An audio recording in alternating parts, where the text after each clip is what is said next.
When David had passed a little beyond the summit, Ziba the servant of Mephibosheth met him, with a couple of donkeys saddled, bearing 200 loaves of bread, 100 bunches of raisins, 100 of summer fruits, and a skin of wine. And the king said to Ziba, "Why have you brought these?" Ziba answered, "The donkeys are for the king's household to ride on, the bread and summer fruit for the young men to eat, and the wine for those who faint in the wilderness to drink." And the king said, "And where is your master's son?" Ziba said to the king, "Behold, he remains in Jerusalem." For he said, "Today the house of Israel will give me back the kingdom of my father."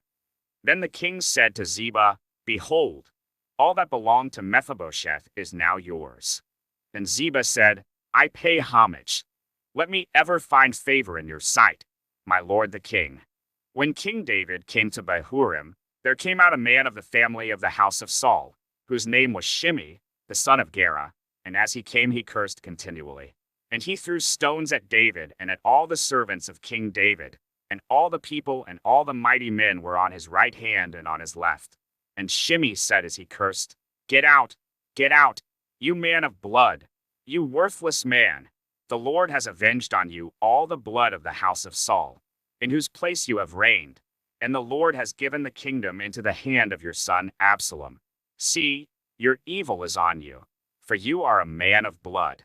Then Abishai the son of Zeruiah said to the king, "Why should this dead dog curse my lord the king? Let me go over and take off his head." But the king said, "What have I to do with you, you sons of Zeruiah? If he is cursing because the Lord has said to him, 'Curse David,' who then shall say, 'Why have you done so?'" And David said to Abishai and to all his servants, "Behold, my own son seeks my life. How much more now may this Benjaminite? Leave him alone, and let him curse, for the Lord has told him to. It may be that the Lord will look on the wrong done to me, and that the Lord will repay me with good for his cursing today." So David and his men went on the road, while Shimei went along on the hillside opposite him, and cursed as he went, and threw stones at him, and flung dust. And the king, and all the people who were with him, arrived weary at the Jordan, and there he refreshed himself. Now Absalom and all the people, the men of Israel, came to Jerusalem, and Ahithophel with him. And when Hushai the Archite, David's friend, came to Absalom, Hushai said to Absalom, "Long live the king! Long live the king!" And Absalom said to Hushai, "Is this your loyalty to your friend? Why did you not go with your friend?" And Hushai said to Absalom, "No, for whom the Lord and this people and all the men of Israel have chosen, his I will be, and with him I will remain. And again, whom should I serve? Should it not be his son? As I have served your father, so I will serve you." Then Absalom said to Ahithophel, "Give your counsel.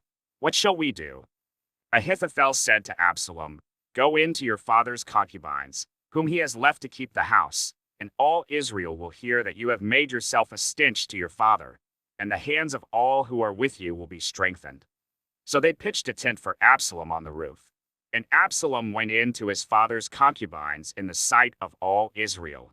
Now in those days the counsel that Ahithophel gave was as if one consulted the word of God.